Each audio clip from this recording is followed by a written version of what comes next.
Olá, boa noite. Como vai? Vai bem? Começa aqui nesse instante pela TV Pantanal, canal 22, Rede TV, uma emissora do Grupo Gazeta de Comunicação, programa Opinião. Hoje, uma quinta, 1º de julho de 2021. Muito bom estar com você de novo, ao vivo, com o programa Opinião, mais um programa Opinião. E hoje a gente vai falar de educação, tal como falamos ontem, não é? Você lembra que ontem esteve aqui, nessa bancada, a postos conosco, o secretário de Estado de Educação, o Alan Porto. Aí a gente vai esmiuçando mais, porque o assunto requer muitas informações e nada melhor do que ter essas informações diretamente da fonte. A fonte desta noite é a professora Edilene Machado, secretária municipal de Educação aqui de Cuiabá. Vai estar ao longo dessa próxima hora conversando conosco sobre esses temas principais aí que a gente tanto vem batendo na tecla, porque as indagações são muitas pessoas ligam, mandam mensagens perguntando isso, perguntando aquilo. A oportunidade é esta para que a professora secretária Edilene responda a esses questionamentos meus, seus e do Lorenberg Alves, meu parceiro do programa Opinião. Muito boa noite. Boa noite, meu amigo Paulo Coelho, e um grande abraço, mas um grande abraço mesmo a todos os nossos telespectadores, a razão maior do nosso programa. Verdade, e você, razão maior do nosso programa, pode e deve interagir com a gente, não é? Muito bem-vindo aqui o telespectador, aliás, o espaço está aberto para que você interaja com a gente, viu? Via WhatsApp. Tem alguma pergunta? Tem, não é? Se você tem, então você pode acionar aí o WhatsApp do Opinião, 99932-2529. É esse que aparece aí no rodapé da sua TV, 999, tá aí, ó, 99902-2529, 9932-2529. E também mandando aqui a sua mensagem em texto, que a professora secretária Edilene Machado vai responder. Pode ser uma pergunta, uma sugestão, uma crítica, um elogio, enfim, dentro do contexto educação, obviamente. Secretária, é muito bom recebê-la de novo aqui nesta bancada, viu? A gente faz muito gosto que a senhora venha aqui, porque sempre quando vem, traz boas informações, essas que as pessoas, especialmente os cuiabanos, tanto precisam sobre a nossa digníssima pasta da educação. E eu já pergunto sobre vacinação, não tem outro assunto talvez mais importante neste momento, porque a partir daí que se prevê, que se planeja, se vislumbra a volta definitiva das aulas, não é? Naquela normalidade que a gente está acostumado. Como está, eu tive a última informação de que mais ou menos 15 mil servidores da educação já teriam passado pela vacinação, não é? Pela primeira dose, mas isso, a última informação que eu tive foi no começo da semana. Bem provável que esse número possa ter sido atualizado, mas eu queria que só dissesse como é que está nesse instante aí o processo de vacinação dos servidores e com base nisso já se dá para definir aí ou vislumbrar no horizonte próximo, que tomara que as pessoas, os nossos alunos da rede municipal voltem às aulas de forma presencial. Boa noite. Boa noite Paulo, boa noite professor Lorenberg, boa noite a você de casa. Bem, a vacinação, o prefeito Emanuel Pinheiro determinou que todos os profissionais da educação fossem vacinados, né? Então, no final do mês de maio, início de junho, a gente iniciou, né, a vacinação. O município é responsável por todos os profissionais da educação. É interessante frisar, Lorenberg, que não é só o professor que está sendo vacinado, né? A liberação da vacina é para todos os profissionais da educação do município de Cuiabá, inclusive os cursos técnicos, né, e os demais cursos. Então, como entrou da área desde das crianças menores de creche, né, até o ensino superior, os cursos técnicos, os profissionalizantes, todos esses entraram na vacina, né. Eu posso falar, Paulo, em relação à rede municipal de educação, né. Nós tivemos um número muito pequeno de pessoas que ainda não vacinaram, por alguns motivos. Alguns tinham tomado a vacina da gripe, e aí tem que ter um tempo, né? É uma média de 15 a 20 dias para poder tomar a vacina, né? A vacina da Covid. E alguns tiveram Covid, também teve que esperar, né? Então, a gente está caminhando nesse processo. Então, assim, a gente pode considerar que são mais de 15 mil, então, né, já vacinados já. Com certeza, nós temos aí mais de 15 mil. E temos essa turma que estão no aguardo, né, por conta desses problemas. Lorenberg, por favor, chega mais. Secretário, antes de mais nada, a nossa alegria, mas a nossa alegria dupla, porque o programa teve a felicidade de trazer, só nessa semana, 2 secretários. O Paulo já falou muito bem, o secretário de Educação do Estado ontem e agora recebe a senhora. E recentemente nós recebemos o secretário de Educação de Várzea Grande. E falar em educação, a senhora sabe disso até mais do que eu, falar em educação deveríamos falar todos os dias e todas as horas, né? Principalmente para um país como o nosso, que quer chegar ao desenvolvimento. Não se chega nunca ao desenvolvimento sem antes mexer e trabalhar com a educação. Mas, secretária, eu vou pegar carona da pergunta que o Paulo fez para trazer um número, e a senhora, por favor, me corrija se o meu número está errado, para provocar um pouco mais a senhora no bom sentido da provocação. Certo. Quantos professores tem, de fato, na rede pública cuiabana? Essa é a minha primeira pergunta, e a minha primeira pergunta tem sentido, secretária, porque até onde eu sei, e me corrija se eu estiver errado, no dia 12 do 6, portanto, no dia 12 do mês passado... Há um mês atrás. Foi vacinado 6.358 professores. 6.358 professores. Por isso a minha primeira pergunta, para procurar para a senhora, para saber quantos professores ainda restam para vacinar. E uma terceira questão, secretária, a senhora tem notícia de que algum professor da rede pública municipal tem resistido, tem recusado a tomar a vacina? Então, essa questão dos números, na realidade, o cadastro da vacinação, ele é de responsabilidade da Secretaria de Saúde, né? O cadastro todo é feito lá, a gente tem informação dos números, né? Não tão preciso. Quando a gente fala em quantidade de professores que você falou, eu posso falar da rede do município, que é onde eu tenho esse número com certeza. Nós temos hoje na rede a média de 6.800 profissionais da educação. Aí envolve o técnico, as TDIs e os professores, né? Então, nós temos esses profissionais. Desse número aí, Lorenberg, nós encaminhamos para as unidades, assim que eles iniciou a vacina, um formulário que eles têm que preencher com a data da segunda vacina, porque aí a gente vai ter uma visão dos profissionais que foram vacinados, né? Tivemos sim, umas 2 ou 3 pessoas, até agora que eu tenho informação, que se recusaram a tomar vacina.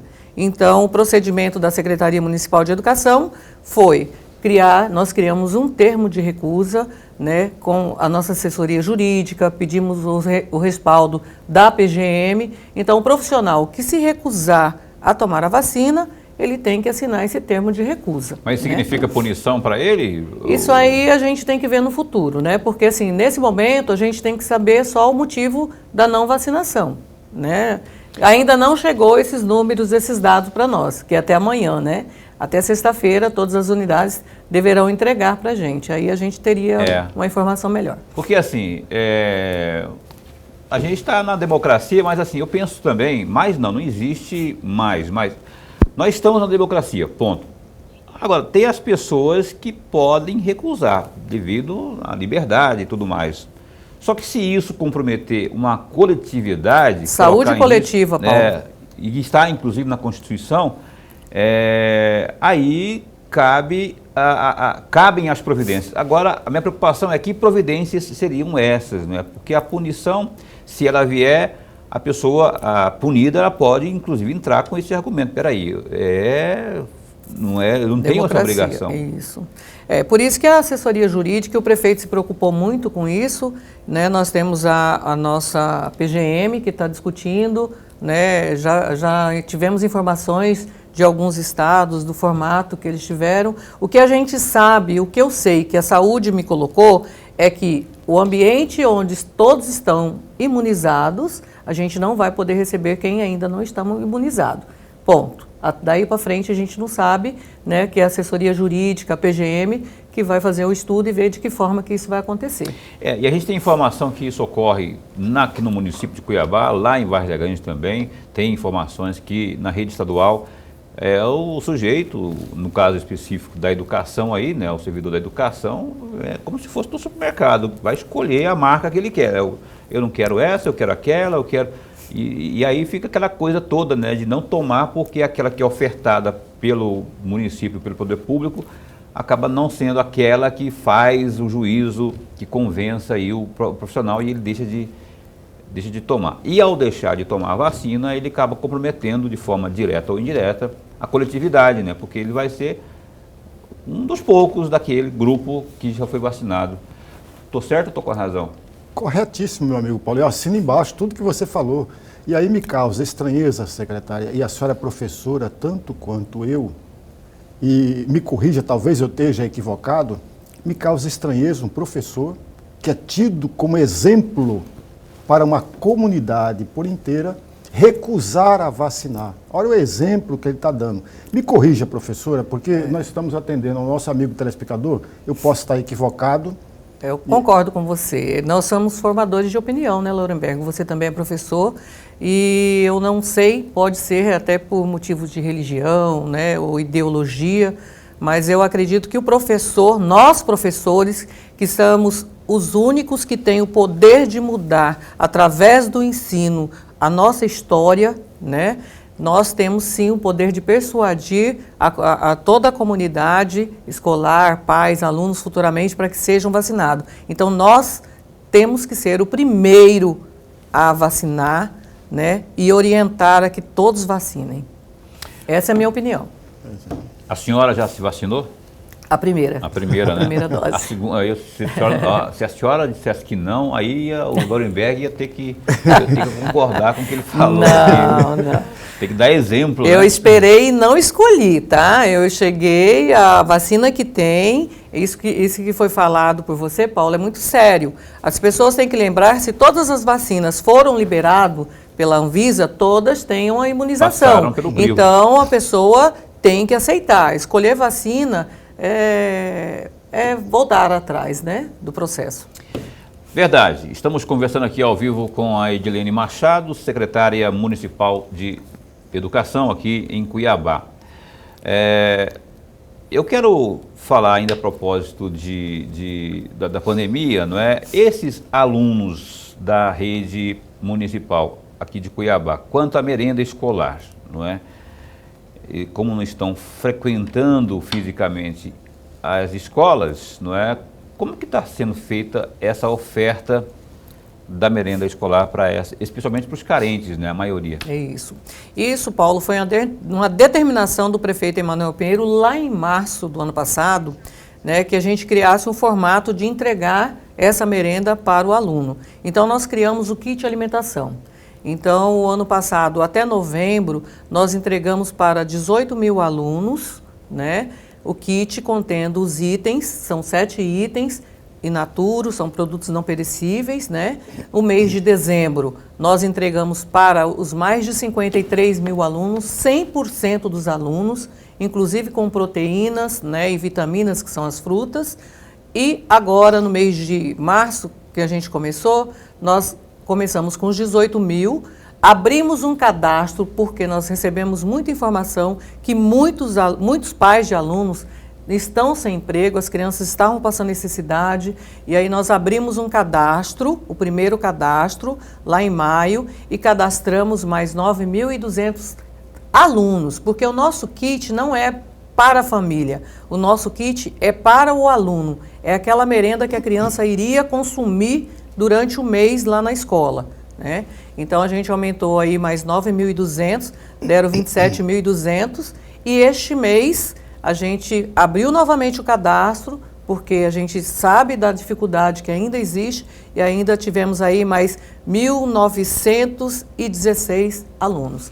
Então, essa entrega que começou na segunda-feira, que corresponde junho, julho, nós vamos entregar 29.176 kits para os alunos. Se a mãe tem 3 filhos, ela recebe 3 kits. Hoje eu visitei uma unidade, Paulo, que a mãe tem 7 crianças matriculadas. E ela recebe os 7 kits. E agora o prefeito, esse ano, ele exigiu que a gente coloque uma proteína, né, e uma fruta, que é uma vitamina. Então, não perecível, né? Carne não pode, não tem carne, jeito, aí tem que ser, né? Nós servimos na primeira entrega ovo e laranja. Aí a segunda nós colocamos o peito de frango congelado, que ele vai... A escola tem o freezer, congela, mantém congelado, e um abacaxi. Essa nós estamos entregando novamente o peito de frango, que foi muito aceitável, e mais a melancia. E é saudável, nossa, saudável. Olha só, a proteína não pode ficar fora, ué. De jeito nenhum. O telespectador do programa Opinião está participando conosco aqui, e vamos ver quem tem pergunta aqui, a professora Edilene, secretária municipal de Educação. Talipa, gostaria que a secretária Edilene, não é, falasse aí sobre quando o restante dos aprovados para o cargo de TAI no concurso de 2019 serão nomeados. É TAI que fala mesmo? TAI, né? Isso, TAI. Técnico A pessoa não se identificou, mas é essa que está participando. Isso. Obrigado pela sua participação. Eu já vou aproveitar e já vou falar um pouquinho já de todo o chamamento, né? Nós já fizemos vários chamamentos, já chamamos mais. Nós fizemos o concurso no final de 2019 para 2.002 pessoas. Até a semana passada a gente já tinha chamado e dado posse para 2.870 pessoas. Aí essa semana nós demos a posse para os TAIs, chamamos 20 técnicos, desses 20 apenas 12 compareceram com a documentação e tomaram posse, né? E aí a partir da semana que vem até o dia 10, nós vamos divulgar um novo quadro das vacâncias que ainda existem. Então nós vamos chamar mais a média de 840 pessoas do concurso para se efetivarem, inclusive vão estar os TAIs, TMDs, né, todos os técnicos, e mais 430 pessoas do processo seletivo, que é para substituir um efetivo na vacância. Isso quando? Até quando? Isso, até o dia 10 nós vamos soltar um cronograma. Por quê, Paulo? Porque nós temos que organizar, essas pessoas também precisam estar vacinadas para quando a gente for retornar. Então a gente vai ter que, nós vamos chamar, né, já fazer a alocação, é assim que a gente chamar, receber a documentação, a secretaria já vai dar um documento autorizando aquele tome a vacina, né? Então tá, deixa eu fazer a continha aqui, porque, então a previsão é que sejam chamados até o dia 10, quantos mesmo? Efetivo, 870. 870, até o dia 10, agora de julho. Nós vamos soltar um cronograma. Cronograma. Porque assim, o efetivo, ele tem que levar o documento, tem que passar pela perícia técnica, né? E aí depois de 30 dias faz a atribuição. O seletivo não, que é o 430 que a gente vai chamar, aí esse é um processo mais rápido, né? Então nós temos para chamar ainda tanto do concurso quanto do seletivo. São 2 bancas. Não tá certo, que ao total dá mais de 1.200, 400 e pouco. Da média de 1.350. 1.350. Tem mais uma participação aqui, bora ver quem está perguntando aqui, a professora. Sobre os candidatos aprovados para o cargo de TMD no último concurso público, quando começa a convocação? Serão convocados os 70 candidatos conforme prometido? Isso. A pessoa não está se identificando, eu queria até que, se você pudesse identificar quando mandar sua pergunta, fica melhor para a gente encaminhar aqui para a professora secretária, por favor. Isso, esses estão dentro daqueles 870, né? São todos os efetivos que a gente ainda tem que estar chamando, e os TMDs estão junto. É uma das categorias que nós não chamamos ainda nenhum, porque a função deles é de auxílio ao professor com as multimídias, né? E aí é um processo presencial, mas a gente já vai estar chamando, já vai dar posse, porque retornando no processo híbrido, o professor precisa desse apoio, e aí a gente já vai dar posse também. Perfeito. Professor Lorenberg. Secretária, ainda nessa mesma esteira, mas trazendo o Sintep para cá, para a nossa conversa, no mês de fevereiro, se não me falha a memória, a senhora, o prefeito Emanuel Pinheiro e o Sintep, os representantes do Sintep, estiveram reunidos. Naquela oportunidade, o Sintep havia cobrado, e cobrou mesmo com ênfase, de promessas de campanha do prefeito Emanuel Pinheiro. E entre essas promessas de campanha, entre essas cobranças, foi exatamente o reajuste salarial correspondente de 2019 e o RGA de 2020. E a minha pergunta é bem simples, secretária. Qual é o resultado prático deste encontro entre o prefeito, a senhora e os representantes do Sintep? Então, Lorenberg, o RGA de 2019 foi pago. O que não foi pago de 2019, que não passou na Câmara até o final do ano de 2019, né, até o 2020, na realidade, porque por conta da pandemia e tudo, foi o ganho real, né, que é 3,7, além do RGA, a categoria da educação ainda tem o privilégio de ter o ganho real. Então, esse não passou, entendeu? Então, esse é um processo que ele só pode ser pago depois da aprovação da Câmara. Porém, o prefeito Emanuel Pinheiro já pediu uma consulta, né, para a PGM e os órgãos de controle. Nós já temos uma liberação do RGA de 2020, que é 2,65. Estamos aguardando a liberação agora até o dia 10 de 2021. E aí o prefeito vai fazer a proposta de como a gente pode pagar. Porque aí sim, esse RGA o prefeito pode pagar. Então a gente vai pagar. O que a gente não vai poder pagar chama-se o ganho real de 2019. E esse que é o ponto que está sendo reclamado. Um dos pontos reclamados é o ganho real, inclusive, né? Que Isso. a categoria tem cobrado. Previsão, então, dia 10, tem aí uma sinalização, então, até o dia 10, então, a Prefeitura, não é, deve apresentar aí uma forma de, uma proposta para o pagamento. Para o pagamento. Porque aí nós vamos RGA. somar o RGA de 2020 mais o RGA agora de 2021. Aí a gente vai conciliar, organizar e ver um calendário também de pagamento. Muito bem, a gente está conversando aqui ao vivo nesta noite com a secretária municipal de Educação de Cuiabá, a Edilene Machado. A professora Edilene continua com a gente, só que a gente vai dar um pequeno break chamado pausa para o intervalo comercial e volta já já, um instante só. Então, rapidão, estamos de volta com o programa Opinião ao Vivo na Rede TV, canal 22, TV Pantanal, uma emissora do Grupo Gazeta de Comunicação. Boa noite a você que se liga nesse instante, que está aqui conosco acompanhando a Opinião, entrevistando a professora e secretária municipal de Educação aqui de Cuiabá, a Edilene Machado. Você tem alguma pergunta? WhatsApp 99932-2529. É incrível que quando vem secretário de Educação aqui, de Saúde, principalmente de Educação, o pessoal sempre quer perguntar sobre os concursos, os chamamentos, etc, etc, que eu acho que é legítimo, né? Oportunidade dessa não pode deixar passar em branco para saber em que pé está essa programação por parte do poder público. O Gazeta Digital fala sempre da pandemia e outros assuntos mais no www.gazetadigital.com.br. Nesse momento, por exemplo, vamos atualizar você sobre os números da pandemia. Jovem de 24 anos e mais 28 pessoas morrem vítimas da Covid.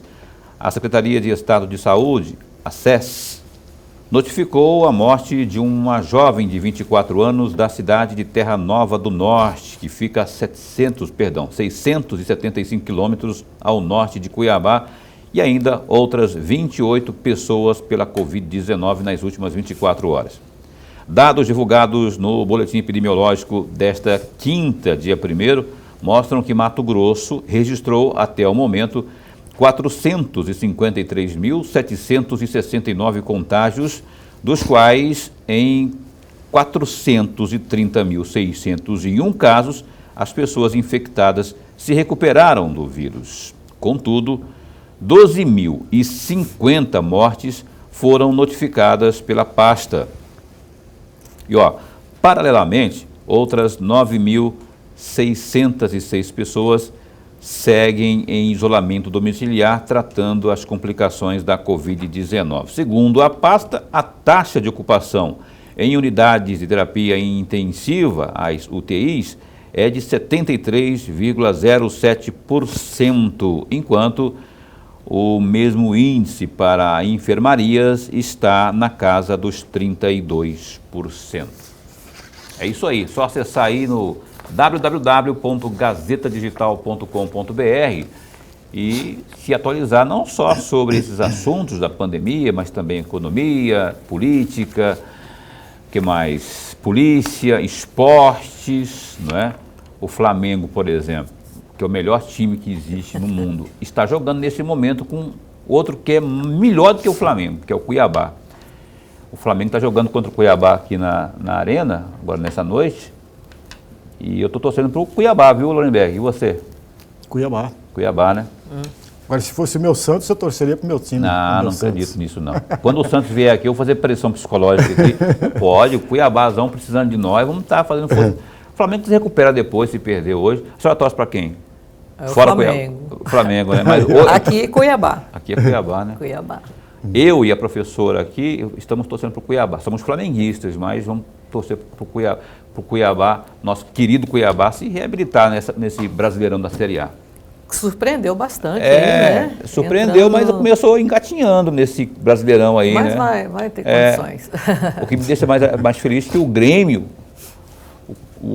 de Porto Alegre está em último lugar, perdeu um bocado, aí está com 2 pontos só. Lorenberg, por favor, abra aqui o bloco de perguntas. Secretário, eu vou sair um pouco fora daquilo que nós conversamos durante o primeiro bloco, porque eu gostaria muito de ouvir um comentário da senhora a respeito do avanço da escola pública cuiabana, a respeito do IDEB, do Índice de Desenvolvimento da Educação Básica. Eu tenho alguns dados aqui, e a senhora, por favor, me corrija se os meus dados não estão corretos. Segundo os dados que eu tenho, as séries iniciais do 1º ao 5º ano, Cuiabá saiu de 5,5 em 2015 para 5,8 em 2019. Nos anos finais do 6º ano ao 9º ano, a média das escolas alcançaram 5,0, acima de 4,7, correspondente a 2017. Eu gostaria muito de ouvir um comentário da senhora a respeito desse avanço, desse crescimento. Foi satisfatório esse crescimento de 5,5 para 5,8 ou ainda não é satisfatório? Não, acho que toda a evolução é satisfatória. Quando a gente trabalha com uma rede, né, nós temos aí 167 unidades hoje, né, e não é fácil, é trabalho. Então, o IDEB, você não precisa avançar um número gigantesco para falar que a sua rede está em crescimento. O que precisa é avançar. O que não pode é parar ou retroceder. A gente precisa estar sempre avançando. E eu acho que a receita para esse sucesso é a formação continuada dos profissionais, são os programas que a gente cria, que fortalece esse processo todo, né? Por exemplo, o IDEB, ele avalia a criança do 5º ano e do 9º ano, né? Então, para a criança do 5º ao 9º ano, nós temos um programa chamado PROMP, Programa de Melhoria da Proficiência. Esse programa, ele tem um material estruturado diferenciado, além do material didático do MEC, nós temos um outro material, nós temos acompanhamento, formação continuada para os professores, né? Nós temos um acompanhamento desses alunos. Esses alunos, eles passam constantemente, a cada 15 dias, por simulados. E esses simulados, eles são comparados para que a gente faça as intervenções necessárias, né, da deficiência desses alunos. Então, assim, a gente precisa trabalhar bastante, mas para chegar aqui, Lorenberg, nós temos que trabalhar lá com a criança no início da alfabetização. Por isso que quando nós entramos em 2017, nós fomos buscar a melhor referência, né? Cuiabá nós pesquisamos bastante, visitamos, isso eu já disse aqui, né? Visitamos Sobral, né? Trouxemos uma proposta, criamos aqui uma proposta parecida com a de Sobral. Eu acho que a nossa hoje é até melhor, né? Inclusive, eles chamaram a gente para estar participando do evento. Então, a gente tem esse programa aqui, chamado PROAC, Programa de Alfabetização Cuiabano, e ele trata exclusivamente da alfabetização da criança.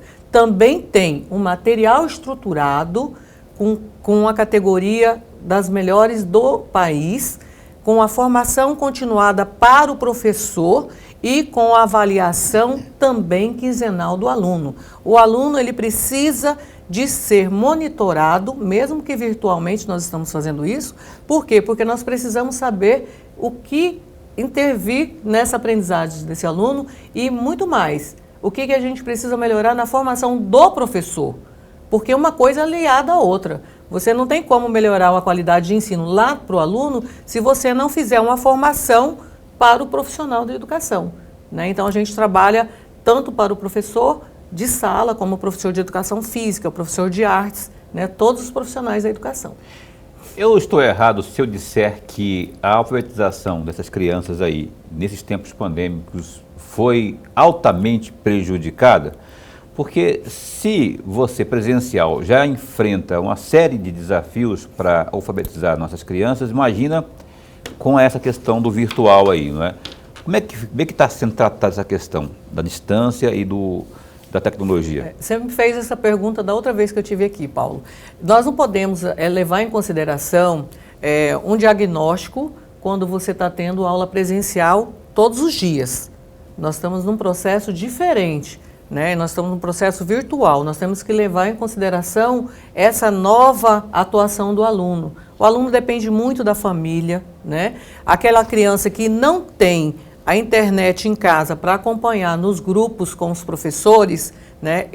O pai tem que ir na unidade, buscar o material impresso, né? As informações do professor e trabalhar com o aluno, né? Hoje nós temos um atendimento da média de 92%. Por que a gente fala? O que é o aluno atendido? É aquele aluno que está dando o feedback virtual, né? E aquele aluno que pega a atividade impressa, leva e traz o retorno para a unidade. Aí sim, você sabe que você está acompanhando esse aluno. Então, a gente não tem 100%. E também, Paulo, a gente seria muito pretensiosa em dizer que a criança teria o mesmo desempenho, né, desenvolvesse as mesmas habilidades desse formato, nessa pandemia, quanto na sala de aula. Eu devo dizer que, na minha opinião, até como pai, que faz toda a diferença o ensino presencial. E que, especialmente na questão da alfabetização, porque se não tiver a figura indispensável do professor ali, não é, para dirimir dúvidas, para ensinar propriamente, porque é aí que se ensina realmente, fica muito mais complicado. E eu estou falando de alfabetização, não estou falando das séries mais avançadas, não. Então, mas a gente não pode desconsiderar todo o trabalho que a gente vem fazendo também. São trabalhos importantes. Esse trabalho não pode ser desconsiderado, né? O mundo foi pego de surpresa. Então, assim, a gente precisou criar estratégia, né? Então, o momento é esse. Então, não podemos de forma nenhuma desconsiderar. Nós temos aulas gravadas, nós temos um canal no YouTube, nós fazemos seminários, as escolas fazem reunião com os pais, as escolas fazem, o professor reúne com uma equipe de pais final de semana, às vezes num sábado, para passar as atividades impressas, né, para os seus filhos. Então, assim, a gente está fazendo o que pode, não deve ser desconsiderado. Caríssima Caroline, tem aí o WhatsApp para a gente colocar aqui para a professora? Vamos ver quem está participando com a gente aqui. Boa noite, eu sou o professor José. Eu gostaria aí de saber se a Secretaria de Educação tem previsão de chamada aí quanto aos contratos temporários, porque há meses que não chamam ninguém. Sei que existe vaga. Sabe-se que existem vagas aí, existentes aí. O professor está participando conosco, professor José, obrigado pela participação. Então, isso é aquilo que eu já te falei agora há pouco, né? Nós vamos estar fazendo um cronograma e publicando até o dia 10 com todos esses chamamentos, tanto de quem fez o concurso, que ainda temos algumas vagas, quanto do seletivo.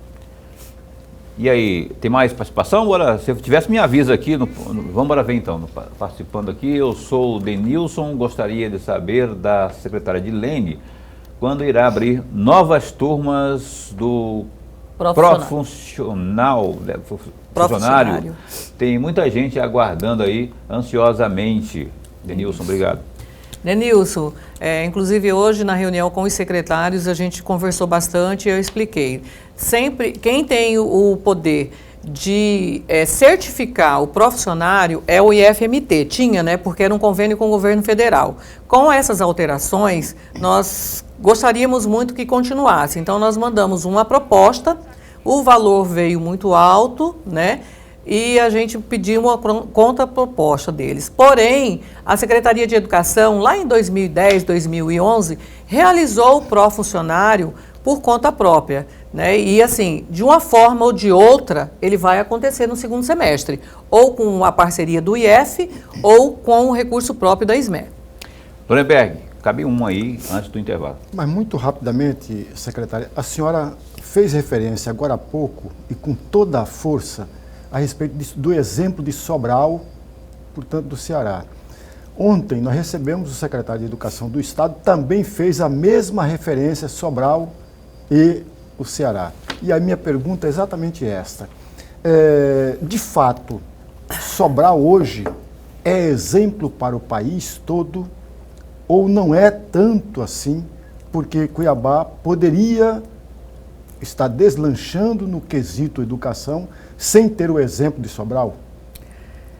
É poderia, uma pergunta, não é uma afirmação, não. Poderia, né? E até que bom que o Estado esteja fazendo essa adesão, né? Realmente, o Estado do Ceará, Lorenberg, de todas as unidades que têm o maior índice do IDEB, 11 estão no Estado do Ceará. Das 14, 11 são do Ceará, né? Então, é um destaque, realmente é uma referência, a gente tem que levar em consideração isso.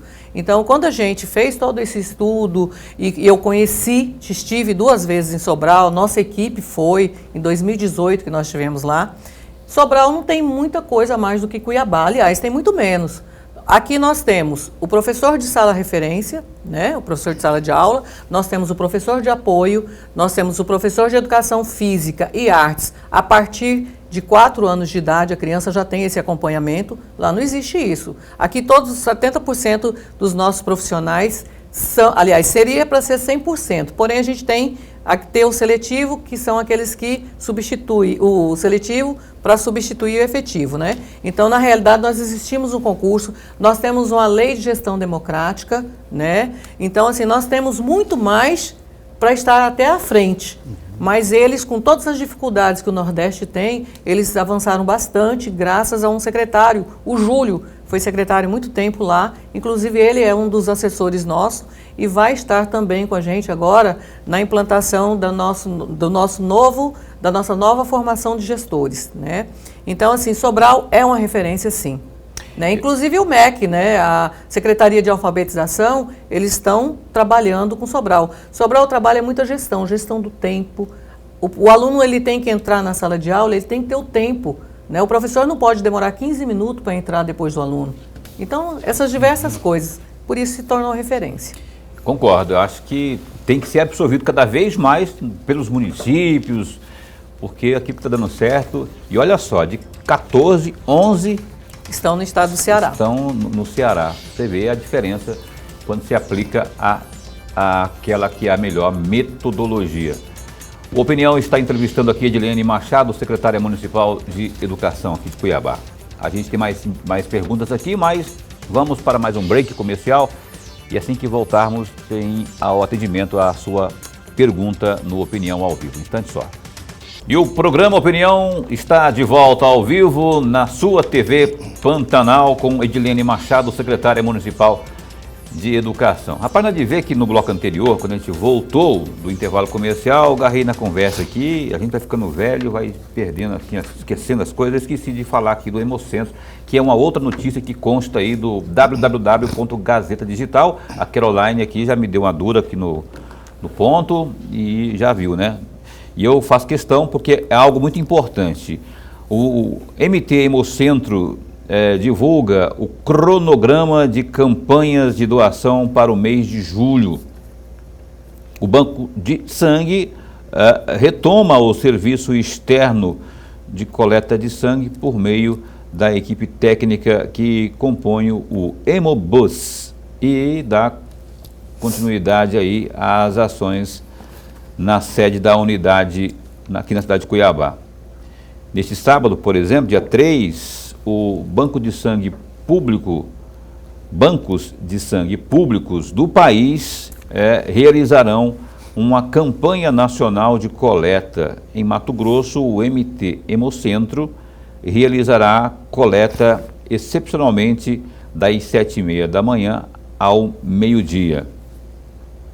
Então, as doações do MT Hemocentro podem ser agendadas por meio do telefone 6536230044 e também pelo WhatsApp 6598-433-0624. 98433-0624. O novo sistema e também agendamento está disponível no mthemocentro.saude.mt.gov.br. O sistema pode ser acessado via navegação de qualquer dispositivo que possua conexão com a internet, ou seja, pelo celular, pelo tablet e também computador ou notebook. A sede do MT Hemocentro está localizada na rua 13 de junho, 1055, Cuiabá, aqui no Centro-Sul. Funcionamento aí funciona de forma regular, né, das 7h30 às 17h30. Dado o recado, então, do MT Hemocentro para você. Importante isso, né? O telespectador aqui do Opinião, que está acompanhando desde as 7h30 a essa entrevista com a professora Edilene Machado, secretária municipal de Educação, está participando conosco aqui. Vamos abrir o bloco com mais uma pergunta. Aqui na tela, boa noite. Até quando as nossas crianças vão ficar sem ir para a escola? Pelo amor de Deus, os demais servidores estão indo para o trabalho. A pessoa que está indignada aqui não se identificou, mas é uma pergunta que tem muito a ver com os nossos próximos questionamentos sobre essa questão da volta às aulas de forma presencial, porque inclusive o Estado fala aí de agosto, que só até emendasse nesse sentido aí o planejamento da sua secretaria. Bem, Paulo, o prefeito Emanuel Pinheiro já deixou claro, né, no seu pronunciamento, que as atividades presenciais e híbridas só vão retornar após a segunda dose de todos os profissionais da educação. Então, a primeira dose foi no final de maio, início de junho, a segunda dose está prevista para setembro, final de agosto, começo de setembro. Porém, a segunda dose dessas vacinas, elas podem ser de 8 a 12 semanas, né? Então, às vezes podemos fazer alguma alteração aí nessa questão dessa data. Mas aí eu peço à mãe que tenha um pouquinho de paciência. Nós já passamos por momentos muito pior. Então, as crianças vão voltar e vai ficar tudo legal. Segura aí. Dá para fazer, então, uma adequação, um esforço para fazer essa adequação para que, junto com o Estado, se antecipe para agosto aí, no caso do município de Cuiabá. Mas aí a gente tem que aguardar a manifestação da Secretaria de Saúde, né? Porém, Paula, nossas unidades, elas não estão sem nenhuma atividade presencial. A semana passada nós reunimos com todos os nossos coordenadores pedagógicos e a Secretaria sugeriu algumas atividades diagnósticas, principalmente com o 5º ano, que vai ter aí esse ano a Prova Brasil, e o 9º ano, o 5º e o 9º ano, né? E as escolas que, por adesão, fizeram adesão desse projeto, apresentaram a proposta de como trabalhar, começaram, aliás, essa semana, algumas atividades presenciais. Então, tem o 5º ano, essa semana, o 9º ano, a semana que vem, e algumas escolas que não têm nem o 5º nem o 9º, elas estão chamando as crianças do 1º aninho, que elas não conhecem a escola ainda. Então, elas estão indo gradativamente receber o material que elas recebem do PROAC e conhecer a escola. Lorenberg. Secretária, vamos aprofundar um pouco mais algumas das respostas que a senhora nos trouxe. Mas antes de fazer as minhas perguntas a respeito disso, eu gostaria de chamar a atenção do amigo telespectador, de acordo com o site da própria Prefeitura, da própria Secretaria de Educação, no dia 25/6/2020, ao tomar posse da pasta, a senhora disse que prometeu dar continuidade aos avanços que a educação de Cuiabá obteve nas áreas pedagógicas e de infraestrutura. E aí vem as minhas 3 perguntinhas a respeito disso aqui. A primeira delas, com relação aos avanços nas áreas pedagógicas e de infraestrutura, a senhora poderia citar e comentar um item de cada uma destas pastas?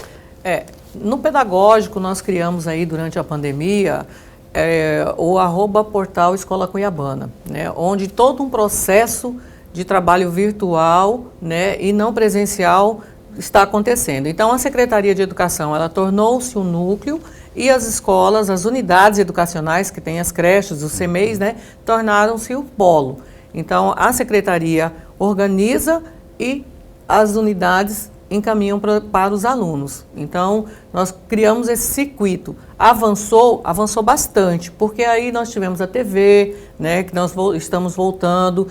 Hoje nós temos um estúdio de gravação dentro da Secretaria de Educação, né, nós continuamos com as gravações das aulas, né, então, assim, foi rico o trabalho, tanto do professor quanto nosso, da secretaria e principalmente do aluno nesse momento. Ele não ficou parado, o aluno ele teve atividade mesmo que à distância o tempo inteiro.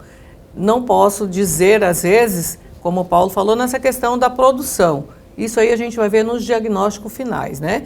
E quanto à infraestrutura, nós não paramos, nós estamos hoje com a média de 20 unidades com a infraestrutura, né, seguindo reformas, reparos. Nós inauguramos agora, no mês passado, 2 SEICs, né, um lá no Parque Geórgia, o José Gabriel, e uma aqui no Pedregal, que é o Montserrat, e reinauguramos a nossa escola cívico-militar, que é o Maria de Empina, é um mega prédio. Quando a gente assumiu em 2018, no final de 2017, aliás, a escola veio abaixo, era uma obra nova, só tinha 8 anos de construção, foi construída na época da gestão do então prefeito Wilson Santos, e ela veio abaixo e nós passamos todo esse tempo e reconstruímos. Veio abaixo, que desmoronou mesmo? Desmoronou o teto, né? Então, assim, foi alguma viga, alguma coisa mal colocada, né? Graças a Deus, não tinha criança e ela... E é um grande espaço, eu conheço Maria de Empina, tive meu filho... E está muito bonita, viu, Paulo? Nós inauguramos ela... Tem até ela... piscina lá? Tem, até piscina. E agora ela virou a primeira nossa escola cívico-militar,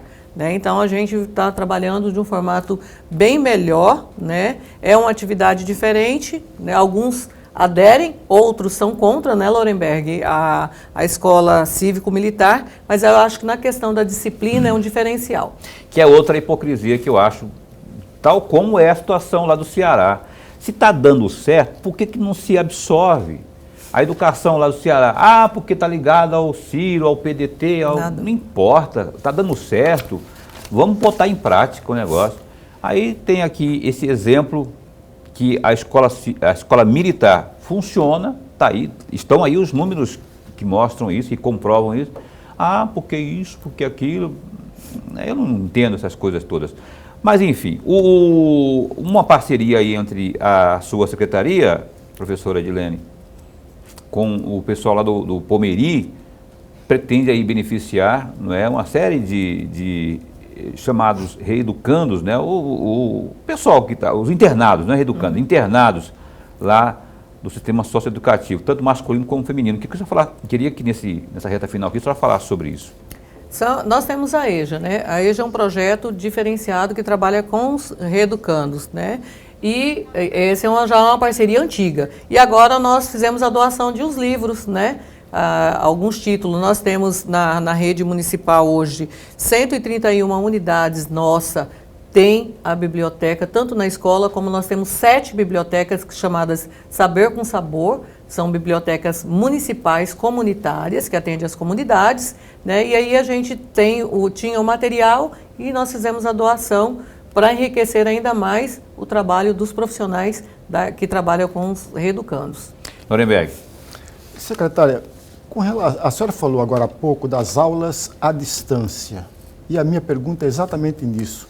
Qual é a grande dificuldade encontrada pela Secretaria e pelo corpo de professores e de escolas a grande dificuldade com relação a essas aulas à distância? Bem, Lorenberg, no começo a gente não tinha muita expectativa, né, e nós fomos organizando. Alguns alunos, nós fizemos levantamento, que eu já disse aqui na outra vez que eu tive, fizemos um levantamento, na época o Alex fez uma pesquisa, nós tínhamos 75% dos nossos alunos que tinham internet e nós tínhamos 94% dos alunos que tinham TV. Então, por isso, na época, lá no início, nós fizemos a opção por um canal de TV, né? Então, acho que o maior desafio é que essa atividade impressa chegasse àquela criança que não tem internet. Então, a gente precisava mobilizar não as crianças, nós precisamos mobilizar os pais. Essa foi uma grande dificuldade. Mas, para você ver, até no campo, isso chegou com mais facilidade, porque nós temos o transporte escolar, que fazia o transporte das crianças. Hoje o transporte escolar leva e busca a atividade dos alunos, né? Então, assim, existem ainda aquelas crianças que a gente não consegue encontrar porque o pai levou para um sítio, levou... Então, a gente tem essa dificuldade. Nós temos uma parceria muito boa com o Conselho Tutelar, né? Mas eu acredito que dentro das nossas necessidades a gente conseguiu atender. Eu vou encerrar aqui o programa. Eu queria que a senhora desse uma pincelada. Eu falei agora há pouco, no bloco anterior, que, na minha opinião, modesta opinião, nada substitui a figura do professor, ali, presencialmente. Eu acho que isso é insubstituível. Aí a senhora até interveio dizendo que não podemos deixar de considerar o trabalho e o esforço que têm sido feitos. Concordo plenamente. A pergunta para a senhora pincelar, para a gente encerrar aqui, é o seguinte: o que a senhora acha que pós-pandemia se manterá do ponto de vista tecnológico no ensino das nossas crianças? Você acabou de falar. A utilização mais efetiva da tecnologia na sala de aula, da tecnologia com a criança. Nós não vamos usar, os pais não vão utilizar o smartphone mais só para o WhatsApp, para outra. Por quê? Porque ali tem um monte de programas, de aplicativos que a gente pode trabalhar com os filhos e com os alunos nossos, né? Então, assim, acho que a tecnologia, que há muito tempo estava tentando ser inserida nesse contexto da educação, agora ela vem para ficar, né? Eu acho que ela vai dar um diferencial da agora para frente dentro do processo ensino-aprendizagem. Será o novo normal. O novo normal. Edilene Machado, muito bom recebê-la aqui, secretária municipal de educação aqui da capital, Cuiabá. Muito obrigado mesmo, porque quando a senhora vem a gente tem essas informações que são de alto benefício, alta utilidade para as pessoas que estão nos assistindo, nosso telespectador, exigente telespectador. Muito obrigado. Eu quero agradecer aqui a você que participou, que mandou pergunta, muitas perguntas repetidas, por isso que a gente não tem como colocar todas, né? Muitas pessoas perguntando o mesmo sentido de pergunta, e aí a gente passa algumas, mas de forma muito verdadeira. Eu quero agradecer a você que participou conosco, mandou a sua pergunta. Eu não tenho os nomes aqui, são muita gente, mas muito obrigado de coração pela sua participação aqui via WhatsApp nessa noite aqui. Professora, obrigado. Obrigado, e eu quero desejar a todos os nossos profissionais da educação um excelente mês de julho, com muita paz, com muita saúde, com muita serenidade, com muita força e foco, para que a gente realmente leve todo o processo de ensino-aprendizado para os nossos alunos. Um abraço a todos vocês. Valeu, secretária de Educação de Cuiabá, Edilene Machado, muito obrigado. Maria Barban, muito obrigado também, assessor de comunicação. Um abraço lá para o Maurício também, aquele corintiano, que não trabalha mais, só virou aposentado agora, né? Lorenberg, a gente se encontra amanhã às 7h30 da noite. Até amanhã. Amanhã às 7h30 a gente entrevista aqui o deputado federal José Medeiros, que também é presidente do Podemos de Mato Grosso. Não perca, Zé Medeiros às 7h30 da noite, deputado federal no Opinião. Fica bem, fica com Deus também.